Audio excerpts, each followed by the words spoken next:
Yo Gotti's brother, Big Jook, has been killed in Memphis. First condolences to Yo Gotti and his family. Sad situation, man. Gotti's brother has been part of Yo Gotti's life for a while, and he's been somebody that's helped Yo Gotti be where he's at in his life right now. So sad situation there. Condolences to them. I did cover the Yo Gotti versus Young Dolph beef. In covering that, which is the video Yo Gotti versus Young Dolph, what really happened.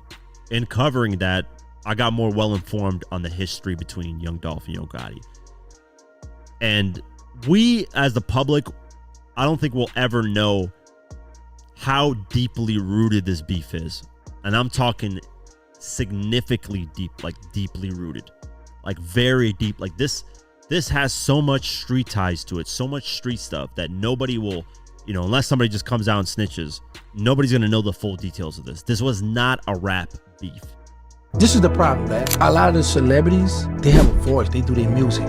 What people don't realize, when you have a beef, these are real street guys. I will still pull up and spray and do what I gotta do. Big Jook, he did troll Young Dolph people. He laughed, the man was, telling them, I'm gonna pay y'all bill, I know y'all. So now you testing these guys' manhood. Just because the world don't see them, but the homies, the people in the hood see them. So all it takes is one step or one real dude to be like, man, what's that? Y'all ain't gonna pull up and handle y'all business? And the way they doing now, man, they look, I'm scared of them, black. And I'm from the street. That's why I stay out the way, bro. I travel, I be out the way, man, because these little youngsters ain't playing. Everybody thought the mystery was over the second that footage hit the internet. A rapper running from police, a crashed car, helicopters overhead, and then the image that turned into a Memphis meme overnight. BEO Lil Kenny getting pulled out of bushes while officers surrounded him from every angle. The internet instantly decided one thing. Yo Gotti finally found Big Jook's killer, and that's where the story went completely out of control. Because within hours, Memphis blogs, YouTube pages, and comment sections were already acting like the case had been solved. People weren't asking questions anymore. They were speaking like it was confirmed fact. But the wild part? Police never said any of that. And once you look deeper into how this rumor exploded, the entire thing starts feeling bigger than just one arrest. It turns into a story about revenge, internet detectives, rap beefs, and a city still haunted by the death of Young Dolph. And honestly, that's where things get dangerous. Because Memphis has been sitting on tension for years now, and what happened next only made it worse. The moment police chased down BEO Lil Kenny in January 2026, the city locked in immediately. According to reports, officers tried stopping a vehicle before things spiraled into a full chase through Memphis streets.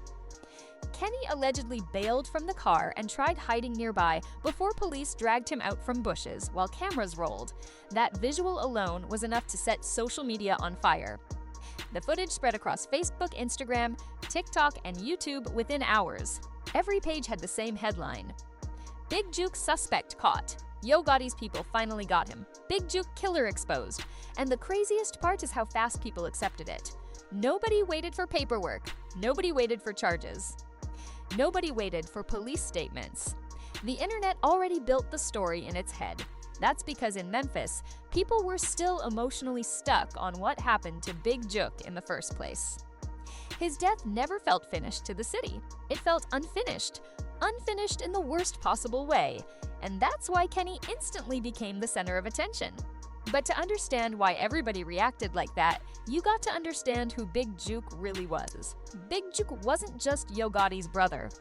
Yo Gotti built CMG into one of the biggest labels in rap, but inside Memphis, people viewed Big Jook as way more than some background executive. He was deeply connected, respected, feared by some people, trusted by others. His name carried weight in the city long before the internet started discussing him after his death. That's why January 13th, 2024 shocked Memphis so hard. Big Jook was attending a repast for a relative at Perignon's restaurant in Hickory Hill when gunfire suddenly erupted outside. Broad daylight, public place, families nearby. Witnesses said shooters pulled up fast, opened fire, and disappeared just as quickly. Big Jook was hit multiple times and later pronounced dead at the hospital. And almost immediately, Memphis started connecting dots. Not because police released answers, but because the streets already had a theory ready. And that theory led straight back to Young Dolph. The second Big Jook got killed, people started bringing up young Dolph again, because Dolph's death changed Memphis forever. The rivalry between Dolph and Yo Gotti had already been boiling for years before 2021. Diss tracks, sneak disses, street tension, industry competition. Everybody in Memphis knew the pressure between CMG and Paper Route Empire was real. Then Dolph got gunned down outside Makeda's Cookies in November 2021. That moment broke the city. But what made things even darker was the courtroom testimony that came later. During the 2024 trial connected to Dolph's killing, testimony surfaced claiming Big Jook allegedly placed money on Dolph's head after years of tension. That allegation changed everything. Because suddenly Big Jook wasn't just viewed as Yo Gotti's brother anymore. Online, people started framing him as part of the reason Dolph was gone. And once that narrative hit the streets, people immediately started predicting retaliation. So when Big Jook himself got ambushed in 2024, the internet didn't treat it like a random murder. People treated it like karma. That's why BEO Lil Kenny got pulled into the story so quickly. Memphis social media basically turned into a giant investigation board overnight. Fans started digging through Kenny's lyrics, trying to decode hidden confessions. Old freestyles resurfaced. Instagram lives resurfaced. Pictures resurfaced. Every line about ops, swishes Swiss, or street pressure suddenly became evidence. Some bloggers even claimed certain lyrics referenced details only the shooter would know. But here's the thing people ignored. Memphis drill music is filled with violent street imagery. That doesn't automatically make every rapper involved in every crime people connect them to online. Still, the internet kept running with it, and the Bush's footage made things even worse. People weren't just saying Kenny got arrested anymore, they were turning the image into symbolism. He was hiding for 2 years. He knew the walls were closing in. Yo Gotti finally caught up. That narrative spread so fast that facts barely mattered anymore. And Yo Gotti staying silent only added fuel to the fire. That silence became its own language online.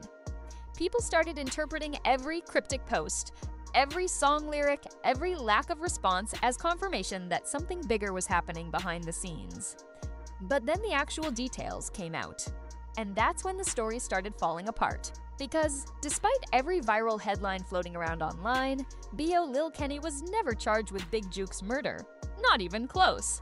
The actual charges tied to the January 2026 arrest involved evading police, reckless driving, tinted window violations, and possible drug-related offenses. No homicide charge, no murder indictment. No public statement naming him as a suspect in Big Jook's case, nothing. And that completely destroyed the internet's narrative. Because if police truly believed they caught a suspect tied to one of Memphis's biggest unsolved murders, there's no way he walks back out within days. That's what made people start realizing how much of this story was built off assumptions instead of evidence. Then Kenny addressed the rumors himself. In clips spreading online afterward, he denied having anything to do with Big Jook's death and said internet speculation made everything worse. One line especially blew up everywhere. The internet is a dangerous drug, and honestly, he wasn't wrong. Because people online had already convicted him before authorities even connected him publicly to the case. That says a lot about where hip-hop culture is right now, especially in Memphis. The line between entertainment, street politics, and real investigations keeps getting blurrier every year. Lyrics become evidence. Instagram captions become confessions. Silence becomes proof. And once social media locks onto a narrative, it almost never lets go. That's exactly what happened here. People wanted closure so badly that they started creating their own version of the truth. And maybe that's because Big Jook's case still feels unresolved emotionally. Years later, Memphis police still haven't publicly identified a killer. No major arrest, no confirmed suspect, no official breakthrough, just theories. And in a city where old rap beefs already left bodies behind, theories spread faster than facts every single time. That's what makes this story bigger than BO Lil Kenny.